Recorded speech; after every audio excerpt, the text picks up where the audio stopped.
everybody. Aida, you hear me? I just want to check. Yes, I can hear you. Great. Welcome, everybody, to our webinar, Financial Institutions and Digital Transformation. And specifically, we're going to talk about the first step towards this is the Readiness Assessment. I am pleased to welcome you. This is our second webinar, actually. We had a webinar about operational risk, specifically mystery shopping as an operational tool. We will, just to let you know, send that link out for that webinar after also, so you will be able to see, have access to both webinars. So just briefly, I want to also note that this webinar is sponsored by IFC and the Swiss government, who have kindly supported us through our risk management webinars.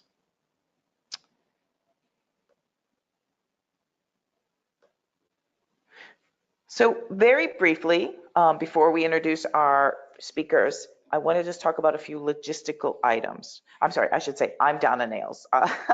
Just to let you know, Naida and Kaiser will be the speakers. I'm just kind of the moderator. So for first thing is, if you have any technical issues during the session, you can always contact me at the email on the screen, or you can Skype me also. I have my Skype open to let me know, and I can try to help you, assist you.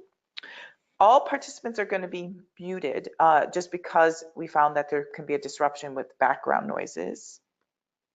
But if you have a question, we're going to try to take the questions at the end of the session. And if you see on the right, you have a GoToWebinar control panel, and there's an arrow with it says questions. You can open that up, and there says you can actually question or chat. I'm not sure how it's showing on your screen, but you can type something in and it will come to me the question, which I can ask at the end, or when we have the question session at the end, you can type it at that point. So questions can come in at any time during the session. Just write it in the question box and I can hold on to it, or at the end. But we're hoping to have at least 10 to 20 minutes of questions at the end. This webinar is going to be recorded, and then the link for the video will be sent to the participants to you in a follow-up email. You can share this link with your colleagues or friends if you want to, just to let you know. And it should be up at least for about 30 days, if not longer. We're going to make it available. Also, finally, there's also a copy of the presentation in the handouts tab in your control panel. If you have any issues downloading the materials, you can always contact myself or Aida. We're going to be supplying her email address also with a follow-up email, and we can always send those documents directly to you. So with no further ado, I'm going to let Kaiser and Aida, who are both good experts in digitalization, introduce themselves. So Kaiser, would you like to take it away? Yes, thank you, Donna. Great backdrop to the seminar, and welcome to all the participants. I hope you can hear me loud and clear. And also, I assume that everyone is familiar with the International Finance Corporation. We're part of the World Bank Group, and we do a lot of things globally in terms of investment and providing advisory services. And one very important part of our advisory services is how do we assist financial institutions, banks, microfinance institutions, leasing companies, insurance companies to embrace technology so that they can improve the way they are delivering and offering their products and services. So there's a lot of work we've been doing in that area. My name is Kaiser Naseem, as Donna said, and I lead the banking and let's call it digital transformation of such institutions, actually globally, but I'm based out of Moscow, so major focus is on Eastern Europe and Central Asia these days, but we've done a lot of work in Middle East and North Africa as well. So yeah, that's my brief introduction. So we'll be talking about, based on the experience that we've gained over the last 5, 6, 7 years of working with institutions, that what we saw as pitfalls and what we saw as prerequisites before an institution can start its digitization journey. So I'll just end the introduction here. Thank you, Kaiser. My name is Aida Musagic, and I'm a director and a co-founder of Phoenix B&H Consulting. I've been working in the financial sector for about 20 years, and most of the time I spent in the risk management area. And since 2015, I'm working as a risk management consultant. And we have a really interesting topic ahead of us. We will discuss the scope of digitization, some of the fundamental challenges financial institutions are facing. We will go through interaction between risk management and digitization process within an institution. We will review the paths to digitization we can take, the process, readiness assessment, and of course, we will go through some examples from practice. I'm going to give the floor to Kaiser now, who is going to guide us through the digitization process, the scope of digitization, fundamental challenges, and some really interesting examples. Kaiser, please. Thank you, Aida. So we can actually move to the next slide. And again, just for the participants, there are a lot of slides that we have in this deck. So we're not going to talk on each one of them. Some of them are self-explanatory, and you can just, by looking at them, you'll understand what it's about.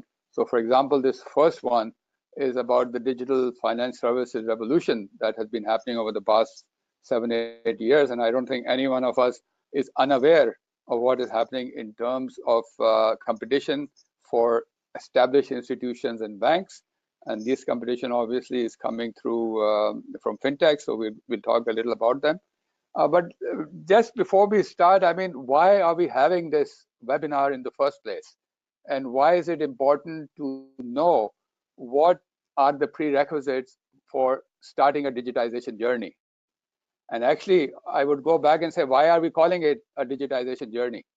Well, first, it's actually a journey because you do not digitize anything over a short period of time.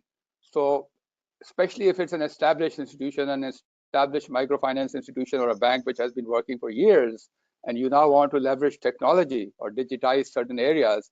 So you have to go through a process, is exactly what we'll be talking about.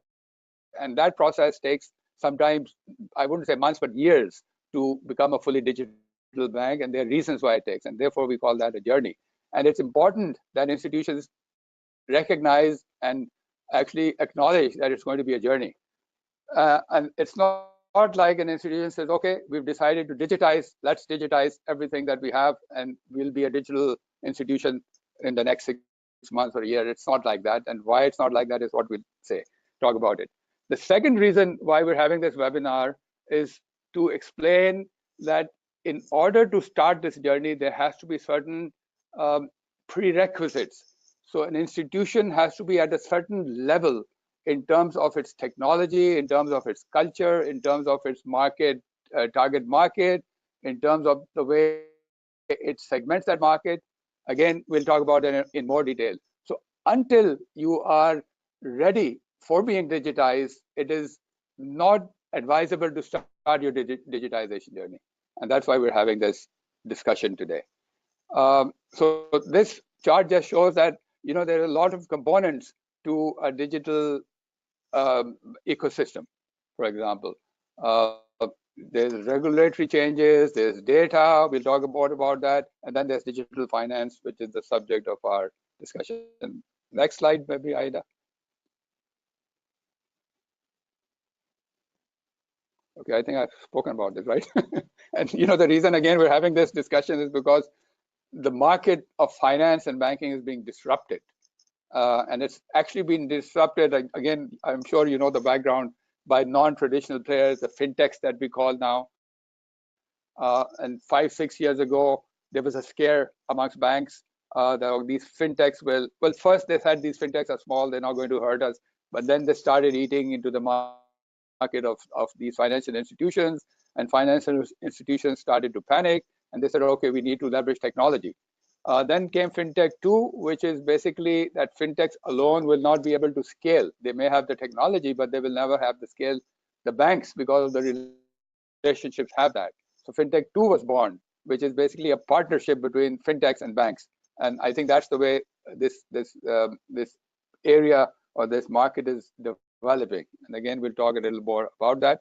And why this came about is because of the penetration of internet, the use of smartphones, and millennials obviously who want to do everything from their offices or their cars or wherever.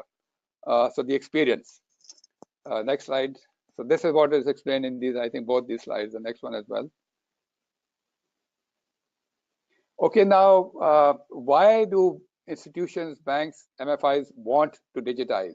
And again, when we speak about strategy, this is another thing this session is about, that you need to strategize the way you plan your digitization. And in order to strategize, you need to be sure why. You need to ask the question, why do you want to digitize? And again, this is something we have learned when we were asked by some banks who said, okay, we want to digitize our credit process, or we want to digitize our accounting system. And we would go in and help them do that. And after 2 or 3 such engagements, we realized that no, that's not the way to do it, because you need to ask the question, why? What is it? What pain point are you addressing through the digitization? So the why is important. And the why could be because you want to enhance the experience that your client has in dealing with your bank. So it's called improved customer experience. More so for consumer finance and retail clients who are applying for a car loan or a mortgage. And so the convenience of use and the experience is important. The second is revenue growth. So you may want to improve your bottom line by increasing your sales, which means that you need to penetrate deeper into the market. So you need to acquire more clients. So that could be a reason you want to do it. The third is cost reduction. A reason could be that your cost to income ratio is high and you need to reduce that. And in order to reduce that, you need to improve the process of credit acquisition, credit process, credit turnaround time. How do you do that? Through leveraging technology. So that's the third reason you may want to do it. And the fourth is strengthening risk management. I mean, Aida will dwell on it a little more in more detail, but basically that could be a reason that you want to improve the quality of your portfolio. You want to improve the ability of your institution to assess the risk of lending to a micro or a small or a medium enterprise. So how do you leverage technology to do that? How do you leverage and structure data to do that? So these could be 4 reasons. And a bank needs to be clear in its mind which of these reasons. It could be all 4 also, by the way. But why do they want to digitize? Now, I can give you an example right now for example, but before that, let me say that the reason you want to digitize should also be aligned with your business strategy. So any good financial institution should have a business strategy, and they have a business strategy for 3 years, 4 years, or 5 years, that this is what they want to achieve in the next 5 years. So a bank may want to say in their business strategy that today they are banking 50,000 clients in the agriculture sector, but at the end of year 5, they want to raise that to 100,000. And in order to do that, they need 50,000 new clients. Therefore, what they need to make sure of that they can quickly onboard 50,000 new clients and deliver banking services and products, mostly credit to them, faster. Therefore, what they would focus on is client acquisition, so which we know as KYC and onboarding. So how do you digitize that process? So that would be their priority, and that's what they would decide amongst this, that it's client experience of being onboarded. The second would be, how do they assess the risk of these new clients faster? So that would be their second priority. So these are the 2 areas that bank would want to focus on. And that is what their digital strategy would be. And that is what they should be looking at digitizing in the first instance as a priority. So we can move forward from here, and these things will become clearer as we move along. Okay, now I may have gone ahead of where I should have been at this point, but before, I mentioned earlier that before we start the digital journey, there are certain prerequisites, and we have seen banks falter and fail midway while implementing the digitization plan because of these reasons that you see on your screen. It's not, implementation is always an issue. Even if they have thought it through, when they go to implement, it's an issue. And why it's an issue is because of resources, because of culture, and so many other things. So a lot of banks that have embarked on this, and I call it a multi-year journey towards this transformation, they are leveraging existing platforms. So fintech too that I spoke about. So that's what they do. Some banks initially, when they digitize, they developed their own products. They did not leverage existing platforms. So that took a longer time, and sometimes it was not successful to develop a platform which could assess risk, which could go and reach out to unbanked clients and quickly onboard them. So it's very important to see if there are existing platforms that can be leveraged. So that's a lesson.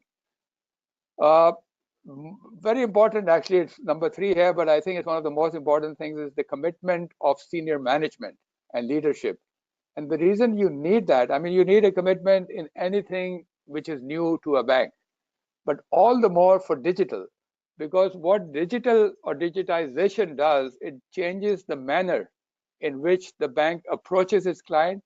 It changes the manner in which the bank or a financial institution delivers its products and services. And it also changes the way in which the process flow towards delivering this product is structured.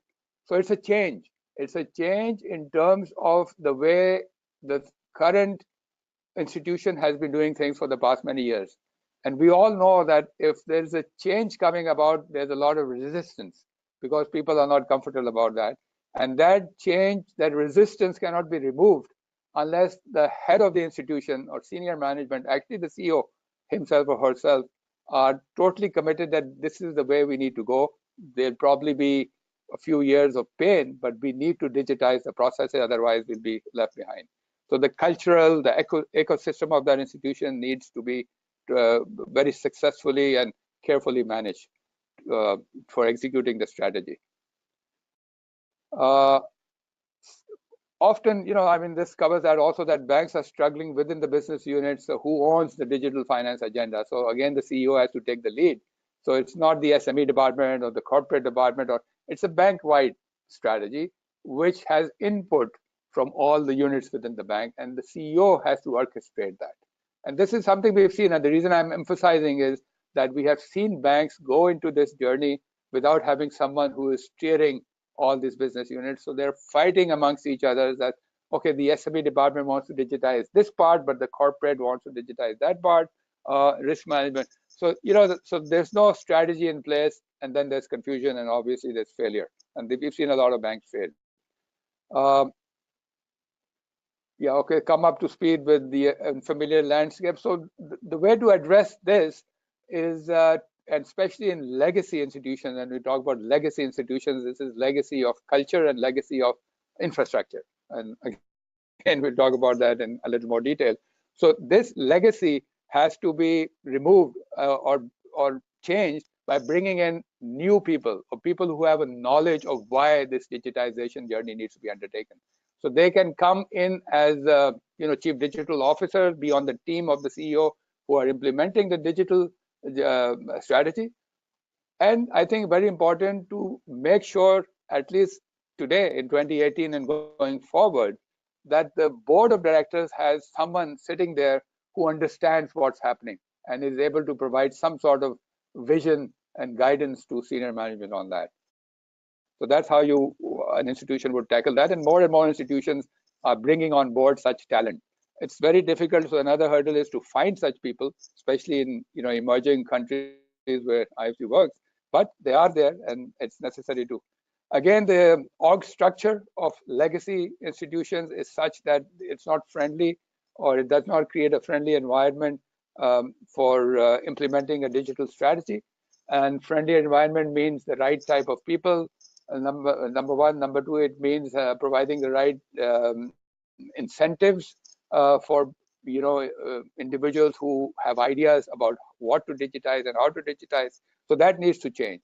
And also the management structure in terms of who is heading this. So CDO function needs to be created within that.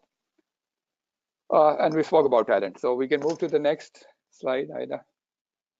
And do remind me about the time. So again, I'll just quickly run through these. There's some basic principles of digitization.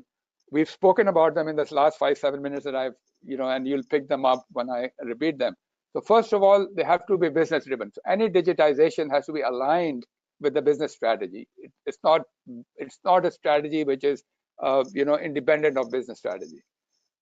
Again, one thing we need to always remember, and I'm sure we all do that, but it's always good to keep reminding, is that digital or technology is just an enabler to enable an institution to meet its targets, its business targets. So it's an enabler. So it's not, so that strategy has to be aligned with what you want to do. It's an enabler to help the institution to better and faster and more effectively and efficiently do or meet its business targets. So it's business driven. Next slide. So that's the first principle. The second is that anything in digital, so digital is an enabler, but the fuel for that technology is data. So what digital enables an institution to do is to make faster, quicker decisions which assists in meeting targets. And how you can do that is if you are able to collect the right type of data and structure it properly, analyze it properly, and derive insights from that data, which then feed into whatever targets you have of increasing your outreach or reducing costs. So these insights are what need to be taken from this data and using technology for decisioning. So data is king. That's why we say data is king. Without data, technology is useless. Next, please. And I spoke about it also. So actionable analytics. So sensible analysis of this data. So we've all heard about data and big data and data privacy, but just having the data is not enough. Data is all around us. It's just like in the old days we used to say that too much knowledge is a dangerous thing. Too much data is a dangerous thing. How you use that data is what is important. The first thing, how you use it. But even before you use the data, you need to structure it in a manner that it is usable. So data as you get it right now is not usable. You have to structure it into segments. You have to structure it into what you want to use it for. Let's say you want to use it for assessing the risk of lending to farmers. So that's how you need to structure it. And then you need to analyze that data. So you need data analytical capabilities to make sense out of that data. And once you make sense, so the analytics can say that based on the data that we've analyzed, 50% of your lending to farmers has been in the south of whatever country. So that's now the business people will come in that, okay, what does that mean from a business perspective? And that's when they align that business perspective to the targets and say, okay, 50%, therefore we need to have more credit officers there. We need to do this and that in the south because that. So that's what we mean by actionable analytics, the ability to connect and offer search campaign revenue based on these analytics. So very important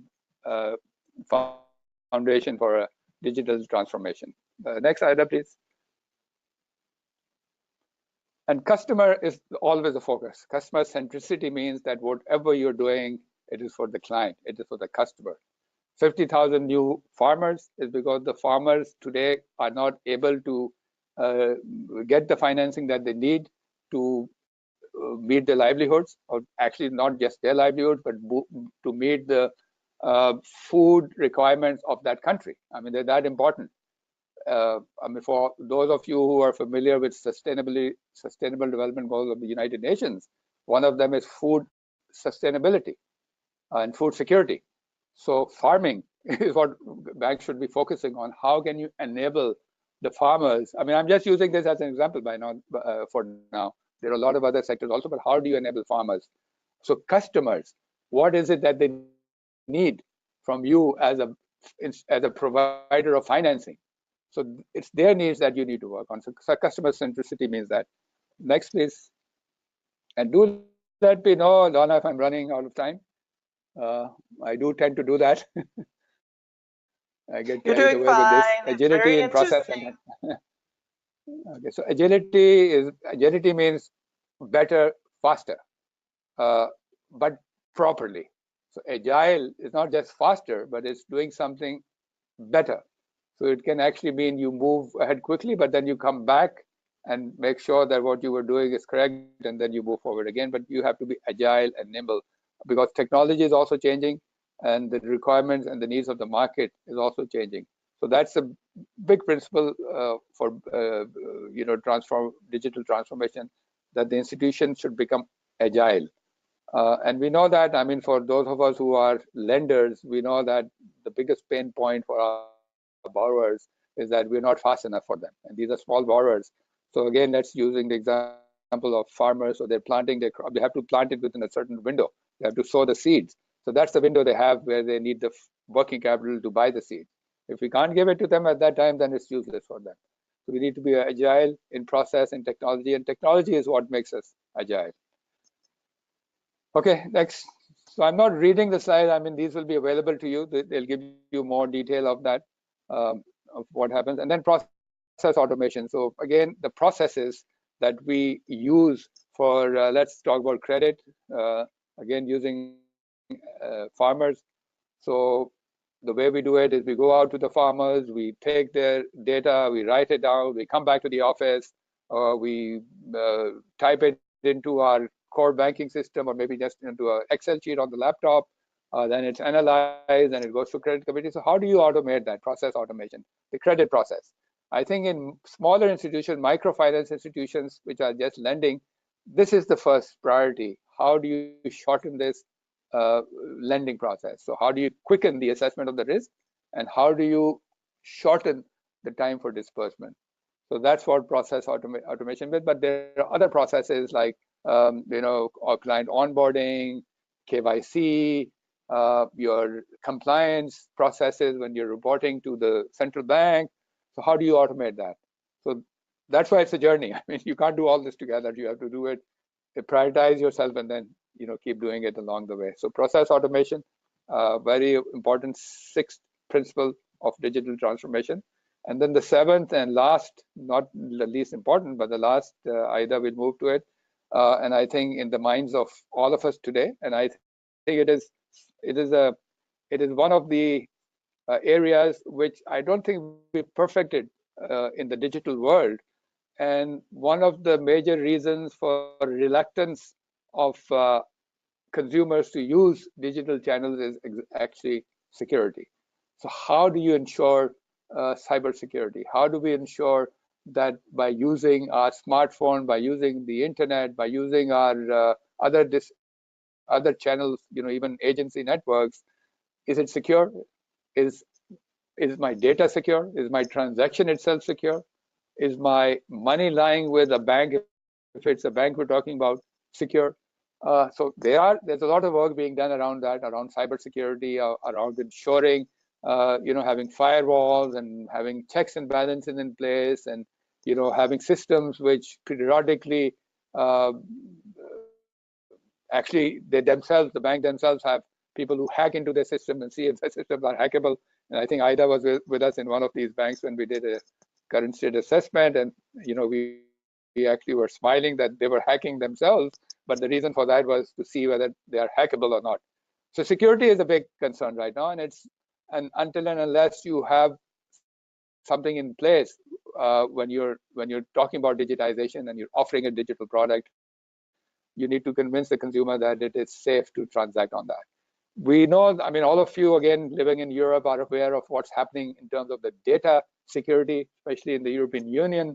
Earlier this year, there was a couple of laws that were passed on data protection and also on payment systems, the PSP2, as we call it, and how to go about doing that. I mean, if there are any questions on that, we can talk about it in more detail. We can have a session on that.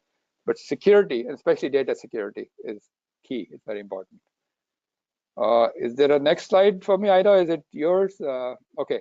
So I'll just talk a little about what is it that we assess. So we're talking about assessing, and you could do it yourself. And we've actually had a debate on whether it's a self-assessment, you should have someone else. My opinion is that if an institution wants to start a digitization journey, they can do a self-assessment, of course, but it's always good to have a third party come in and say, okay, this is where you are today. And if you would want to use your current state, current, wherever you are currently in terms of your operations and processes and infrastructure, and start a digital journey, there are certain gaps you need to first fill. So these are the components that we look at when we go to an institution and say, okay, let's assess. So the first and foremost thing is strategy. And we've seen institutions embark on this journey without having a strategy. And I spoke about it earlier. So they just say, okay, we want to digitize this, so let's hire someone and digitize that without having a strategy. And then they find out, okay, they did the credit process, but it's no use because they need to get more clients on board. Unless they have them, they won't lend to them. So they needed a KYC actually also, or a client acquisition. So that all has to come in your strategy. So the strategy is what we look at. A lot of banks don't have a strategy, but some banks have a strategy. And when we look at them, that strategy is half-baked, half-cooked, or it's actually not even aligned with their business strategy. It's talking about something else. The business targets are totally different, so that's very important.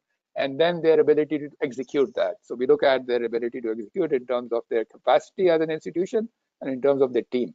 So that brings us to organization and governance. How well is that institution organized in terms of the org structure to be digitized? And inevitably they're not, because it's legacy. So they're organized like any normal or actually legacy bank. Now they're abnormal actually. The normal ones are those that are digitized. So they're not organized properly. They have their silos, they have the SME, they have retail, consumer, so we need to reorganize or restructure the organization structure to make sure that they are talking to each other, because digital cuts across all these. And for that, you need to have a very good governance structure by senior management, but also by the board. So we spoke about the composition of the board, and then the type of products that these institutions have. So mono product like microfinance institution lending, so it's easier. So you digitize that. But a lot of banks that we work with have a lot of products. They have consumer loans, they have mortgages, they have car financing, they have lending, they have short-term lending, long-term. So we look at those products and how they are delivered today and which of them can be digitized. That's the reason we look at them. And so some of those products can be faster, some cannot. Then we look at partnerships. So is this institution able to forge partnerships? Because at the back of our mind is that in order to leverage technology, they need to partner with existing platforms. But what we look at is, do they have the experience of negotiating partnerships? And mostly these partnerships in legacy institutions are the IT type of partnerships. So they have vendors, numerous vendors. So how are these managed? How are they partnerships? Are they hired, or what is it? So we look at the structure and how they manage that, because this then speaks to us about the capability and capacity to forge partnerships. Distribution channels, are they using the branches? Do they have agency networks already, ATMs, or have they actually got a digital? So depending on where they are, we will make recommendations. How is their customer services? How are customer complaints handled? Do they have a complaint center? So what do they do in that? How are the operations and processes structured? Is it still manual? Is it partly automated? So we look at that. How are they marketing their products or the bank? Is there any branding being done? Because when you're digital, you need to have a very solid branding and why it's digital and what's the differentiation between a conventional product. And so you need to have a very strong marketing and branding department.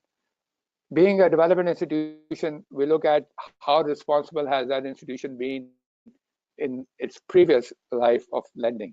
And the reason we do that is because when you're using technology, you have to be even more responsible, because technology is faster, but more important, it uses data. So how do you use that responsibly? We actually have guidelines on that, again, subject of a separate webinar probably, guidelines on responsible digital finance. IFC launched them about a year ago in Amsterdam. They're on the website. So what is needed to become responsible? So if they are irresponsible right now, so we will go back and say, okay, you need to be responsible, and this is what you need to do. Risk management is an area we look at. How is that managed? How is the risk management structured today? What needs to be done? Because when you are digitizing yourself, there are additional risks. We spoke about them, cybersecurity and stuff. So do you have the know-how, the capacity to address those? So we assess that. And then last, not the least, but I would say one of the more important things is technology. So what is the existing technology infrastructure, the IT infrastructure? So we have core banking systems, we have some add-ons being done. So what we look at is that platform able to provide the necessary support to a digitization of the bank. And when we talk about digitization, again, we all know that we mean our applications, APIs, able to use that platform to provide their services as apps on that, or do we need to enhance that platform, or do we need to bring a platform? Luckily, today we have platforms which can just come on top of existing core banking platforms, and you're ready to go. Actually, plug and play. So that's where we are today. Again, I won't talk about that in more detail here. So these are the reasons. These are the areas we look at. We come up with the findings and recommendations. So we say, okay, we looked at your org structure, it needs to be changed. We looked at your products, they're pretty okay. You just have credit, so that's easy to digitize. So you don't need to do much there. We look at technology and we say your core banking system, yeah, but it's it's the one which unfortunately you will not be able to put a layer on top of. So you will need to go out and look for another platform which can. Are you familiar with open banking? So we can enable open banking. So enable API developers to use your platform to offer their services. So if that's not available, we'll say, okay, this is how you need to enhance your technology. So we'll give them a report on the gaps and what we think should be done before they start the journey. And on top of that, we also say, okay, once you've done that, you need to have a strategy. And these are the elements of making a strategy. These are the guidelines. So we provide them with a guideline that you should strategize based on your business plan, based on your pain points, and prioritize. And so there's a guideline we provide them with after this assessment. And then the third thing is a roadmap. How do you implement these things? So this is the reason you need to have an assessment. You need to then develop a strategy document and have a roadmap, and then begin your digital journey. So if you do it without the right technology platform and you spend money, and you suddenly find out, oh, we can't have an app on this core banking and we need to do this, that, and the other. So if you had known that, you would have prepared for it. So that's the purpose of this. Next slide, I think it's yours now, Aida. Oh, no, it's still me. Okay, I mean, just quickly run you through. One of the earlier digital banks was BBVA. We're all familiar with this big bank in Spain. They actually started their digital journey in 2006. And the reason I use this as an example, and I actually use it as an example, is because they've been through various stages. So they've been through the FinTech 1 part and the FinTech 2 part of the journey. And again, I'm not going to read, you can see what they did, but basically they realized in 2006 that they need to leverage technology better, because they do not, then these platforms that are coming up, especially in the retail space, would eat up into their existing business. So they started investing in developing their own ecosystem, if you may, or platforms. So they started accelerators, innovation labs, so investing millions, this is a big bank, so millions of dollars into that, and inviting entrepreneurs to come in and develop certain products which they thought they needed, which they didn't need. I mean, they thought they needed, but they did need that on lending, on KYC. So they spend money on that and then incubate it and then use those platforms. Simultaneously, they also had to hire people, because they didn't really have people in the existing bank who knew anything about digital. So as you see, 3,000 digital professionals were hired. They changed their org structure because they had to, create these new positions which would lead this digital part of the bank, the digital brand of the bank, and who would restructure. So they restructured management, and then their model changed to, instead of incubating, they went out and started buying existing fintechs which were giving them a problem or were challenging them. So they went out and bought those platforms. And now what they do actually is they are partnering with them. So this is the model they're in now, and most banks are actually doing that. So you don't need to incubate. Well, if you have the money, you can. Citibank still does that. BBVA also does it to a certain extent. Goldman Sachs does that. But smaller banks, we're talking about emerging markets, we're talking about MFIs, And we've had MFIs come to us and say, okay, we want, what do you want? We want to set up an innovation center. Okay, but why do you want to do that? So my question is, you know how much it costs? Anywhere between $5, $7, $8, $10 million, which is a huge money. Even if you have that, you need to incubate someone. So do you have entrepreneurs in that country? If we're speaking about Iraq or Yemen or Morocco, so are there entrepreneurs who you bring into that ecosystem and incubate? There aren't many. Third question is that, okay, even if they are entrepreneurs who you can incubate and you want to spend the $10 million, they need to be mentored. So are there people who can mentor them through this process? And obviously the answer to all of them is no. And then they say, okay, we thought innovation center is the way. And that's when they get into leveraging. And Aida, again, you would remember one institution we worked with recently, and they were trying to, what were they trying to do? They were trying to partner or work with this, actually outsource to this payment service provider. And we gave them the idea that partnership, and partnership is better. So this is the way to go. So BBVA evolved. It's one of the very good digital banks, but digital is part of that. They're still doing their old ways, but there are a lot of digital banks now. Fidor, Monobank, M-Bank in Poland. Again, we can talk about successful banks, but just one example was this. Is there another one, Aida? Next slide. Just a second, yeah. Actually, these are somewhere in impact. So customer experience, I mean, again, I won't go through them. Distribution. So these are banks, when they digitize, this is how they ranked in terms of client satisfaction, in terms of their ability to cross-sell products because of the faster way they could do that. So this is what this slide is showing. I mean, if there are any questions on that, we can do. Next slide, Aida. Perfect, Kaiser. Thank you so much. It's always interesting to hear your view on digitization. Thank you so much. So the next section of the presentation,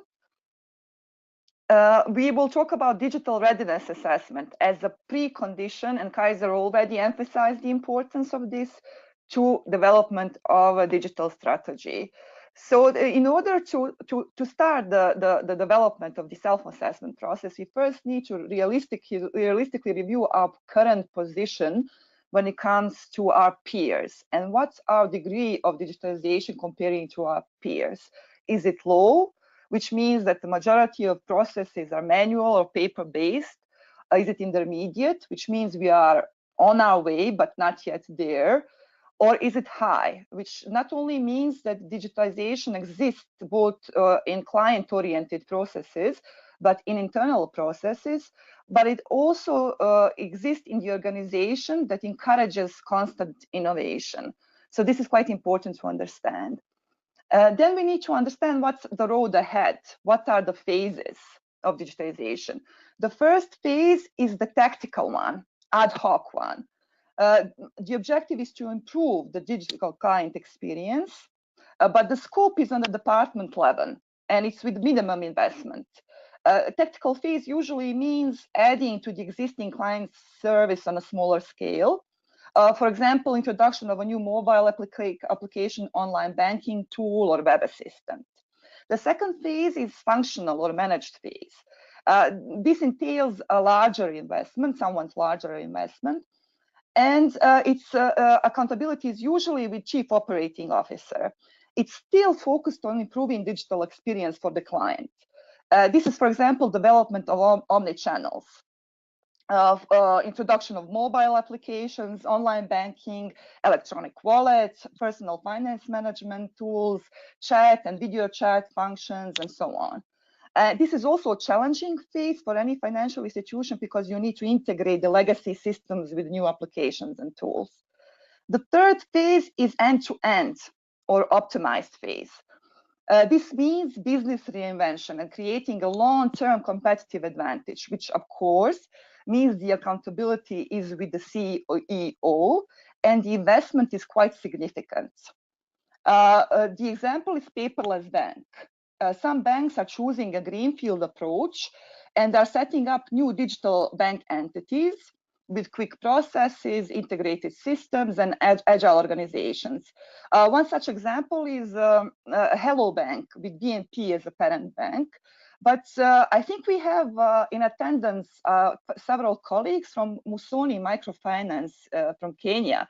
I think they are also a good example of end-to-end or optimized phase of digitization. Musoni Microfinance vision is to be the most efficient microfinance institution in Kenya by being cashless, paperless, and data-driven in order to offer the best value in the market. So I think they are also a good example.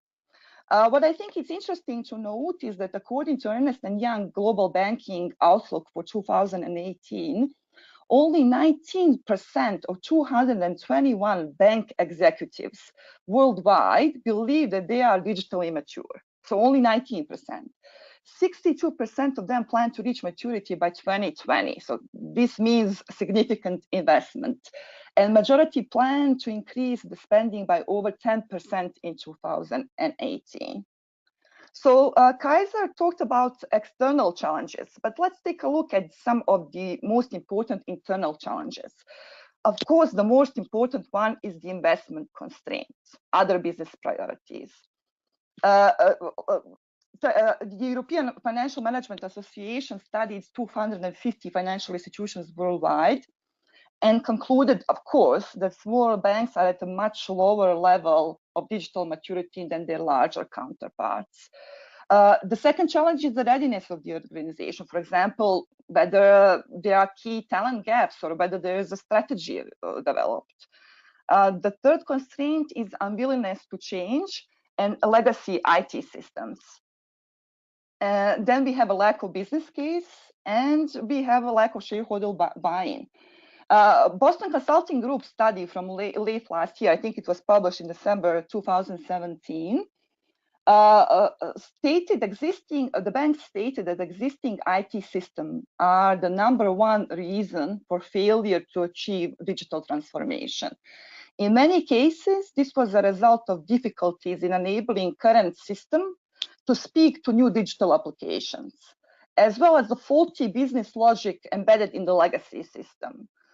One bank executive stated that over 80% of spending on technology was spent on integration, actually. So this is a major challenge, the legacy IT system. A lack of business case, you will not have a business case unless you have a developed strategy. Without readiness assessment, without strategy and realistic budget, it's difficult to achieve meaningful change. And the level of confidence in any change is low by the shareholders because they don't see a business case. So what can we do? We do the readiness assessment first as a pathway to the strategy. And who does the readiness assessment? So Kaiser talked about it. It can be done internally and externally, or combination. So you can develop an internal team representing majority of your departments or the most important departments and with technological know-how, or you can hire an objective outside personnel, or you can combine the two. In any case, you need to have an objective view of your internal readiness that will provide for a diagnostics, and that will lead into digitization strategy. The readiness assessment can be guided by internal process maps. So many banks, many financial institutions have departments that are dealing with deficiencies. So they already have developed process maps for both client-oriented and organization-oriented processes. These maps can be used to understand what can be gained through digitization and which processes can be digitized, and then what are the priorities. So comprehensively map the potential for efficiency gains across the processes. Then comes internal diagnostics of both customer experience and operational performance. We can recognize what can be rationalized, what can be digitized, and what should come first. The priorities are commonly identified with customer experience, but priorities can vary. For example, I worked in a financial institution where we decided that the priority was a collection process. So we digitized the collection process. We automated the task management that was triggered by number of days late because we wanted to improve our portfolio quality and we wanted to improve our efficiency. During this process, it's very important to audit the legacy system and to ensure it can communicate with the new applications and processes you want to introduce. So what about the risk management in all of this? A risk management function is a crucial part of the process. Risk management has a broad understanding of the organizational strengths and weaknesses. It can overlap the organizational risk matrix with the process map. It has the capacity to read the assessment and can benefit from the effective digitization of risk processes. We have worked with financial institutions where risk management owns the modeling that has been digitized. So they are owner of the modeling risk. And almost in every institution, they are owners. For example, risk management function is the owner of the credit risk models. So they are quite an important part of the process. If they don't lead the assessment process at minimum, they are part of the assessment process. So the assessment will tell us what are our priorities, what are our capacities, potential, and options. Priorities can be dictated by resources we have available. As mentioned earlier, a common priority is customer experience, but this can sometimes vary. Capacities, we need to understand what are our long-term needs when it comes to talent and when it comes to technology and funds, and what are our potentials.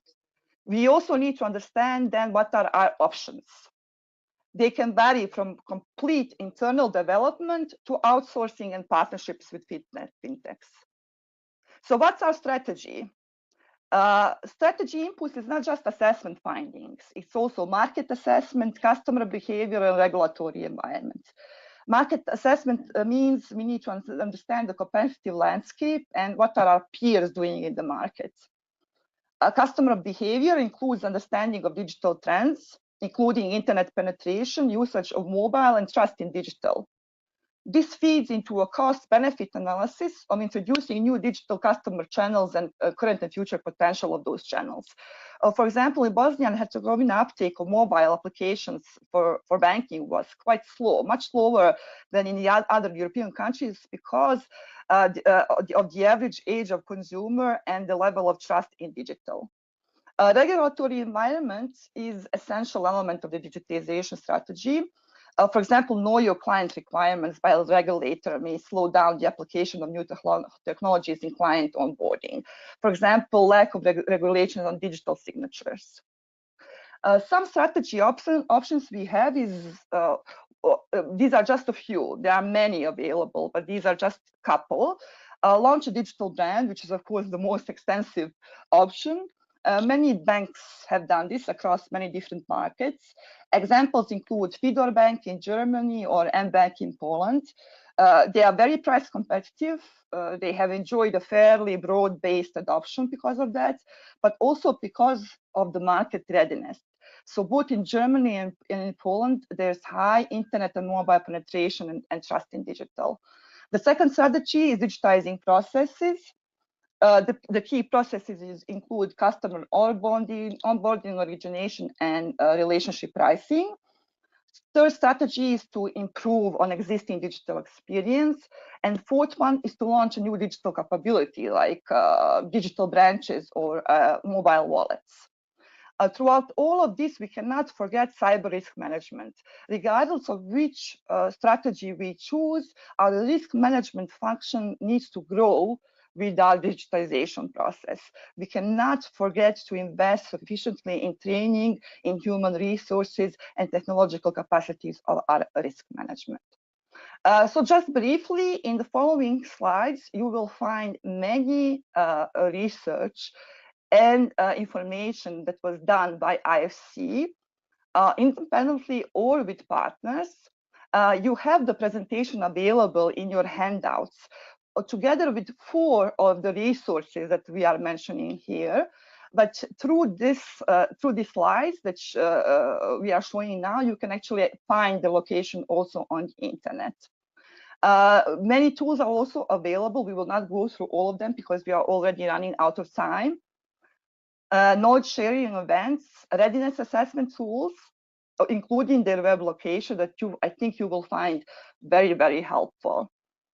So to summarize, assess before developing the strategy, develop realistic strategy with a realistic budget, set the digital development goals and phases, integrate risk management and internal audit, and learn from others. Thank you for your time. Donna, please. Thank you, Kaiser and Ida, I learned a lot. That was very, very interesting. So I'm going to ask people, I had some questions sent in earlier, so I will start with those questions. But if anybody has a question, we're going to stay on probably about another 5-10 minutes to answer a few questions. You can please put them in the chat or the question box. So first question is for Kaiser. Kaiser, what is the cost for, let's say, a smaller financial institution to have an assessment completed externally? Can you give us kind of maybe a bit of a cost estimate? Okay, I was expecting this question. Look, it all depends on the institution, obviously, and the market it's working in. But to give a ballpark, it could be anywhere between $30,000 US to $120,000 US. Again, Okay. I mean, this is just a ballpark. Okay. And I would think the price just is the size of the institution, and if it's going to be one specific area, or if it's digital, if they want a complete area, is it like a full assessment, or can you do like a partial assessment? Actually, it'll be a full assessment, of course. I mean, an assessment of the entire capability. So it has to be all those elements that Aida and I mentioned. But obviously, the scope would be, so if it's a small institution, probably the IT infrastructure would be smaller. If it's you know, a small country, the clients would be smaller. So that's why I say it depends on the institution and it depends on the country. Okay. And can I ask you, just, I'm interested, how many assessments have you completed or worked with how many financial institutions with digitalization in your time? Oh, several actually. Okay. I mean, look, IFC has done probably hundreds. Right. But, you know, in this region, we've done in the last couple of years, maybe 30 plus. Wow. Okay. Yeah, I knew that there was. and those are assessments. So we've also helped them with the implementation of our recommendations, because inevitably you give a roadmap, and then there's also need for helping in the implementation of, you know, how do you form these partnerships with the platforms? What does it entail? What type of payment services do you require for such and such clients? So the implementation is also a big deal. So I mean, if you remember, the first thing was, okay, you even have the strategy and you have the people, but implementation sometimes is an issue. So we've helped institutions implement as well. Okay. Another question that I got is, you know, you talked about the CEO management's involvement, but what about the supervisory board? What would their role be in all of this? Okay, so we're in Eastern Europe. I actually meant the supervisory board. So the board of directors, I mean, you have this two-tier system, but generally there's a management board in your part of the world and the supervisory. So obviously, when I said board of directors is the supervisory. They have to have someone on board, which is not easy. I mean, even big institutions don't have them yet. But they need to have someone who drives and owns this. It's just like when we were doing corporate governance, and I've actually worked in that area also in IFC, and we've helped a lot of. So we needed a board member who drove corporate governance. So there's always someone who needs to be at that level. Otherwise, you know, even if they don't interfere, that's also good. But sometimes the board, if they don't understand, they actually come back and say, "Oh, you don't need to do this." So senior management is impeded. So that's why it's very important to have that at the supervisory board level. Of course, at the management board, you have the CEO and the CDO. So the CDO is the one who drives it. But a lot of banks say that the CDO of any transformation should be the CEO, because it is the CEO who actually drives all this. Yeah. And that was my question. So do you see people hiring even to complete this digitalization? Do they bring, because I saw this at one institution that actually failed, to be honest, it wasn't as successful, that they hired an outside person to lead kind of the digitalization. I mean, have you seen that, where they hire somebody, and how successful that is? Yeah, It is. absolutely. Actually, in some of our clients, based on our recommendations, I mean, I Mm-hmm. won't give names, but they actually hired people to be CDOs. Mm-hmm. They maybe from internally, some banks had people who were ready for that, Mm-hmm. with some knowledge of digitization, so they created Mm-hmm. that position. But more importantly, on the boards, it's very difficult to find. But there are a lot of institutions now who have started doing that. Mm. And just as what it is, how difficult it is. So I asked one of the banks that we've invested in, actually, as IFC as equity, and who are also embarking on the journey. I said, have you found a director with this capabilities? And he said, no, we're still searching, so do let us know. So I said, it must be very difficult. So his answer was, it's not, it's as difficult as finding a woman director, whatever that Oh means, God. because there's a lot of push to also diversify, right? So banks have to have Oh, that's 30% in certain jurisdictions. So even that's difficult. So he just gave me as an example, so it's as difficult as that. right. But you Right. need to find them. I mean, there are people available, and we've actually, we have this corporate governance training. Donna, I'm sure you're familiar with it, and in Mm-hmm. our corporate governance, which we give to board of directors and Institute of Corporate Governance. So we've Mm-hmm. actually added another module to that, and when we talk about board composition.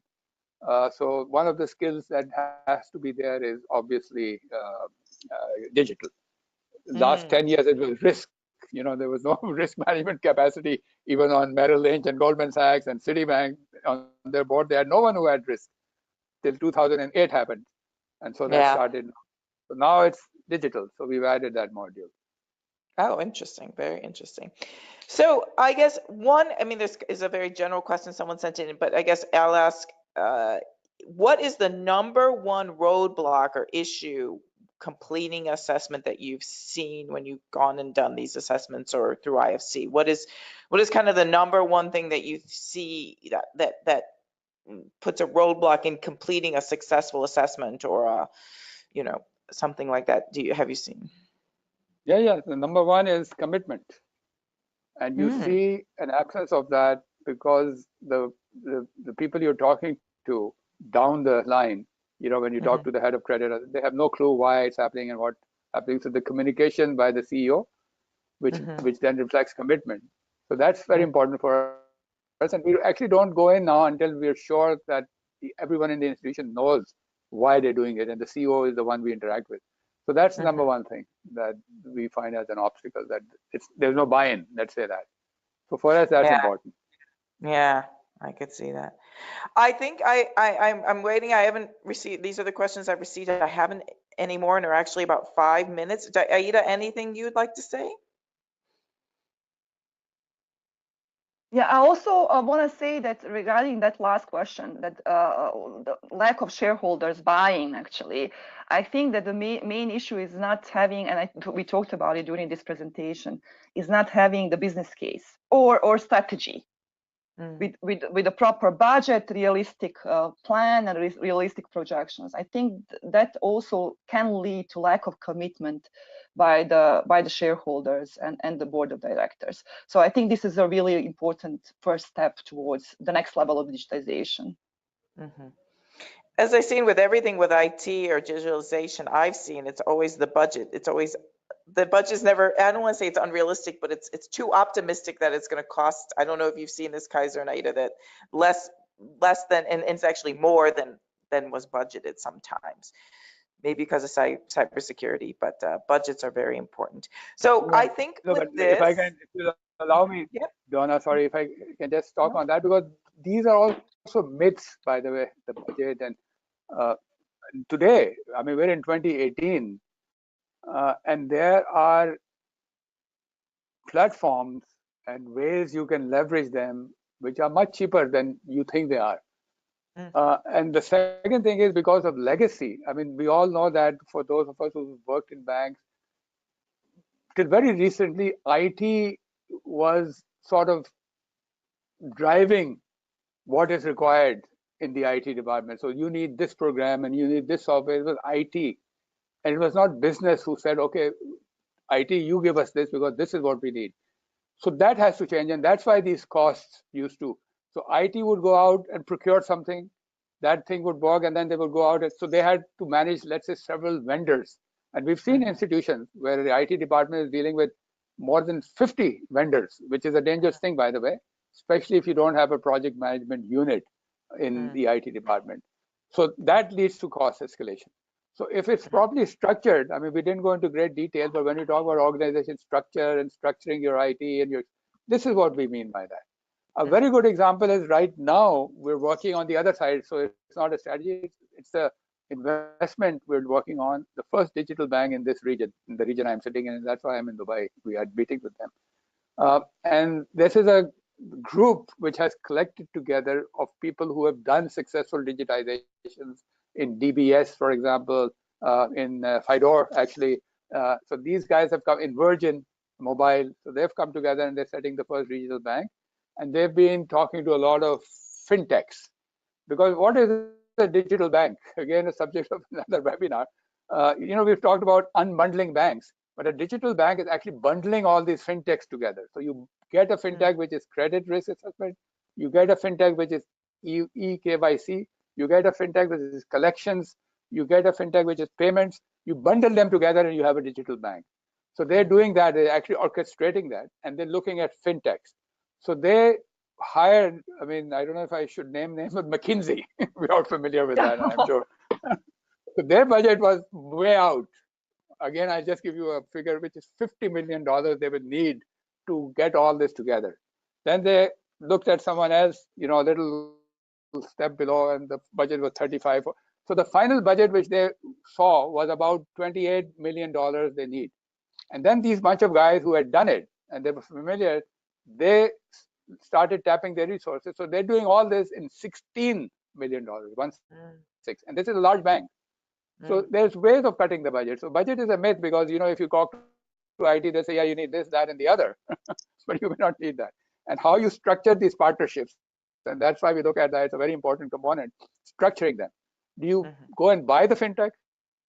Do you partner with them? Do you take an equity stake in them? Do you do a transaction-based agreement with them? So it depends on that. So you need to make sure that you have the right structure. Again, we can talk a lot on this, but thank you. I think we're out of time. Thank you again, Kaiser and Aida. Excellent presentation. Everybody, when you leave, go to webinar. There'll be a short survey. Please complete it. We'd much appreciate it. Also, we want to have more webinars in the future on risk management, digitalization, other topics. Please tell us what is of interest to you. And if you have any issues downloading any documents, let us know. We can send it to you. And additionally, we will be following up and sending you out the links for not only this webinar that you can view online, or our other operational risk webinar that we did with IFC.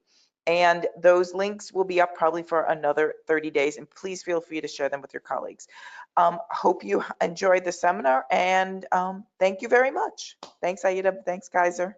Thank you. Bye-bye. Thank you, Donna. Bye. Thanks, participants. Bye-bye.